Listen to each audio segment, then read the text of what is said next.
যমুনা যেতে চেয়েছিলাম, কিন্তু শুক্রবার যমুনা আজকে নাকি বন্ধ, সোমবার দিন আমাদের যমুনা যেতে দেবে এই উদ্দেশ্য করে আমাদের কর্তৃপক্ষ নিষেধ করলেন।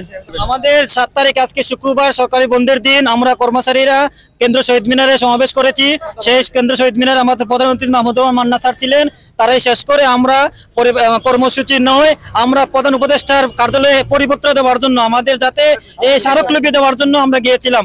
আমরা ঢাকা ভার্সিটির এখানে পুলিশ পাহারা আমাদের একটাই ছিল, পুলিশ পরবর্তীতে আমরা সে বাধা ব্যারিকেড পার হয়ে আমরা এখানে চলে আসছি শান্তিপূর্ণভাবে, আমরা কখনো কোনো ভাঙচুর করি নাই। এই শাহবাগ থানায় আসছে, আমাদের শাহবাগ থানার প্রশাসন আরো বিভিন্ন জায়গা থেকে প্রশাসন এনে আমাদের বাধা দেওয়া হয়েছে, আমাদের উপরে জলকাবার নিক্ষেপ করেছে এবং কি ধাক্কাধাক্কিও করেছে।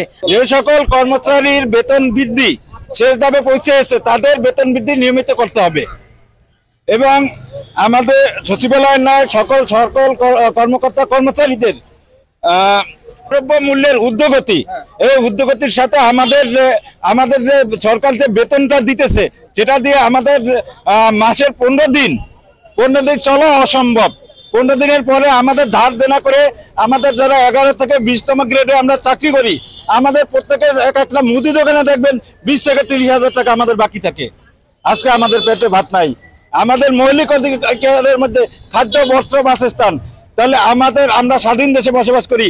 বাংলাদেশ সরকারি কর্মচারী দাবি আদায় ঐক্য পরিষদের উদ্যোগে 7 দফা দাবি বাস্তবায়নের লক্ষ্যে আজকে যে মহাসমাবেশ ছিল, সেই মহাসমাবেশ সুন্দরভাবে আমরা অংশগ্রহণ বাংলাদেশের বিভিন্ন দপ্তর থেকে সরকারি কর্মচারীরা অংশগ্রহণ করার পরে আমাদের সমাবেশে প্রধান অতিথি ছিল মাহমুদুর রহমান মান্না, সভাপতি নাগরিক ঐক্য কমিটির আহ্বায়ক।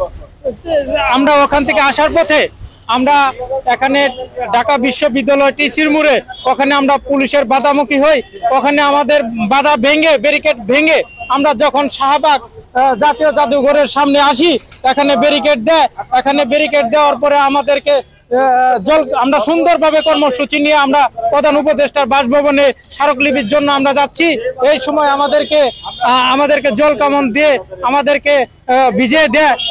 আমার পরবর্তীতে যে 7 দফা দাবি নবম পে স্কেল বাস্তবায়নের লক্ষ্যে যদি নবম পে স্কেল এখন তারা না দিতে পারে আমাদের 50% মহার্ঘ ভাতা দেখ, এই দাবি আহ্বান করে আমাদের কেন্দ্রীয় কমিটির কর্মসূচি আছে দিক নির্দেশনা, তারা যে দিক নির্দেশনা দেবে ওইভাবে আমরা কর্মসূচি অংশগ্রহণ করবো।